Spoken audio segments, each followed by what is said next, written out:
Swami ji, asthma की बात करूं तो ये हेल्थ एक्सपर्ट्स ये कहते हैं कि इन्फेंट्स यानी कि जो छोटे बच्चे हैं वो भी एस्थमेटिक पैदा हो रहे हैं क्योंकि प्रदूषण के कण महिलाओं के गर्भ में जाकर बच्चों को इफेक्ट करते हैं।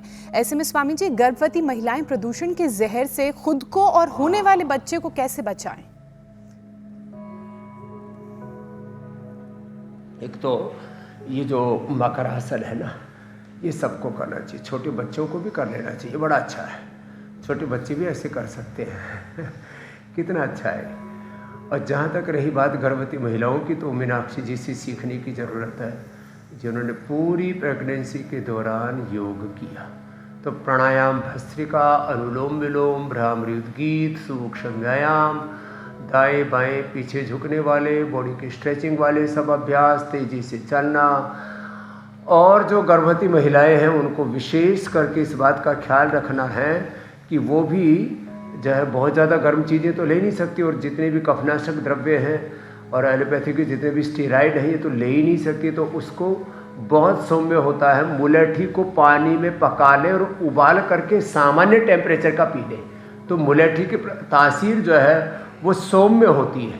तो मुलेठी का पानी पिए, और वो महिलाएं त्रिकुटा या स्वासारी थोड़े गर्म हो जाते हैं तो सीतोपलादी सबसे सहज होता है, तो सीतोपलादी थोड़ा शहद के साथ लेती रहे, कंठामृत और ब्रोंकोम थोड़ा चूसती रहे, तो ये उनके लिए उपाय है। प्राणायाम मुख्य रूप से वो करती रहें, और किसी भी तरह के जंक फूड, फास्ट फूड और इनसे तो उनको बचना ही पड़ेगा, घी तेल कम करना पड़ेगा। ऐसे इतना ध्यान रखेंगी गर्भवती महिलाएं और तो बहुत ही उनके लिए अच्छा रहेगा। योगाभ्यास तो मूल है, योग से जुड़ गए तो रोग तो ऐसे ही दूर रहते हैं, जैसे सूरज उग गया तो अंधेरा छट जाता है, हट जाता है, ऐसे ही ये योग का सूरज, योग का दिया जिंदगी में जलाए रखे। एक प्रश्न और है स्वामी जी, प्रदूषण की वजह से लोगों को आंख में जलन, नाक में भी जलन और गले में अजीब सी खुश्की सी बनी रहती है।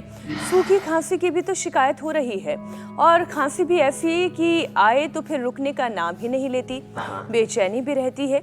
ऐसी जिद्दी खांसी को दूर करने के लिए फिर क्या उपाय किया जा सकता है? इसके लिए आपको बताता हूँ। एक तो ये सूखी खांसी के लिए मुलेठी, काली मिर्च और मिश्री का जो प्रयोग है वो तो अप्रतिम है ही। किसी की नाक बंद हो जाए तो 5 काली मिर्च और 5 बादाम लेकर के कम से कम 5 से 10 मिनट धीरे धीरे मुंह में उनको चबाओ, जब तक पूरा लिक्विड ना हो जाए तब तक उसको निकालना नहीं है।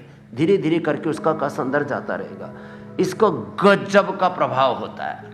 रही बात कफ का प्रभाव खाली फेफड़ों पर ही नहीं, आपने जैसे कहा आंखों पर पड़ता था, आंखों में तो आईग्रिड डाल लें, आंखों में जो है सौम्य का प्रयोग कर लें, गुलाब जल का प्रयोग कर लें, आंखों में निर्गुंडी के पत्तों का रस तो आंखों के लिए परम औषधि है, जो संजीवनी में भी अलग अलग औषधियों का जैसे आप दिखाते रहते हो।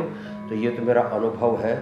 हमारे देश की महामहिम राष्ट्रपति जी की आंखों में भी प्रॉब्लम आई, एम्स के डॉक्टर झक मार लिया, कुछ ठीक नहीं हुआ, उनकी आंखों से पानी निकलता रहा, तो निर्गुंडी का हमने एस्टेक निकाल करके उनको भेजा, आंखों में डाला। बोले अभी पतंजलि के यूनिवर्सिटी को कॉन्वोकेशन पर आई थी, बोले स्वामी जी मेरी आंखें तो पूरी अच्छी हो गई। ये है महिमा निर्गुंडी की आंखों के लिए। किसी के कान रुंध जाते हैं तो कान में ईयरग्रिड, आंख में आईग्रिड, और किसी के बालों पर भी नजरा उतारता बाल सफेद हो जाते हैं, तो जैसे हमारे हुसैन भाई करते रहते हैं। ये बहुत बड़ा गजब है। कल यहाँ के ट्रस्ट स्वामी जी वो कन्वोकेशन से याद आया कि स्वामी जी ये मीनाक्षी ज्योत्सना हम सबको वो डॉक्टर वाली उपाधि मिलने वाली थी स्वामी जी, शायद आप ध्यान से उतर गया आपके। खैर अगली बार ध्यान कीजिएगा इसका। अरे वो इस बार जरा गफलत में रह गया, अगली बार दे देंगे भाई। मुझे इसी बार बुलाना चाहिए था। डॉक्टर मीनाक्षी हम आगे बढ़े जरा। तो बता रहे थे, और डॉक्टर ज्योत्सना, अब क्या प्रताप जी, प्रताप नायक, हाँ प्रताप नायक, वो केश कांति का ब्रांड एम्बेसडर होके बोले बाबा जी मैंने तो पूरे सारे एमएलए को, सारे मिनिस्टर को, चीफ मिनिस्टर को सबको बांट दिया केश कांति। विधानसभा में सबको बांट रखा है, सबके बाल अच्छे हो गए, सबको नींद अच्छी आती है, और ये बालों पर भी असर आता है। नेता को नींद अच्छी आ जाए स्वामी जी, ये तो बड़ा उपकार कर दिया आपने। सिंहासन और दूसरा ऊंचाई,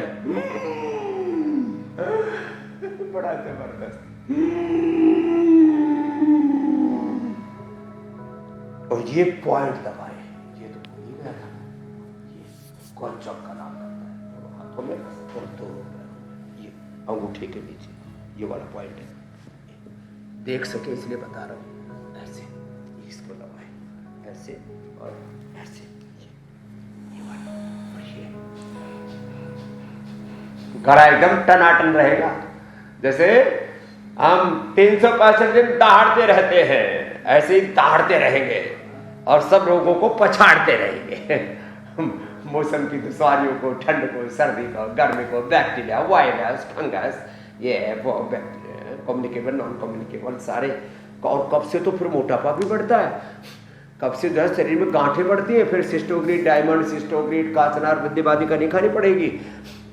कब से गांठें बढ़ती है, कब से प्रमाद बढ़ता है, कब से वेट बढ़ता है, ये कब से खाली जो है ये श्वास, खांसी, खुर्रा यही नहीं होते, तो ये कफ तो बड़ा खतरनाक है साहब। लेकिन स्वामी जी योग से सारी चीज़ें ख़त्म हो जाती हैं, इसीलिए योग जो है ज़िंदगी में शामिल कर लेना है। फिर मौसम कोई भी हो, सर्द हो, गर्म हो, बारिश हो, फिर आप पर कोई फ़र्क नहीं पड़ेगा, आप हर एक मौसम को एंजॉय भी करेंगे।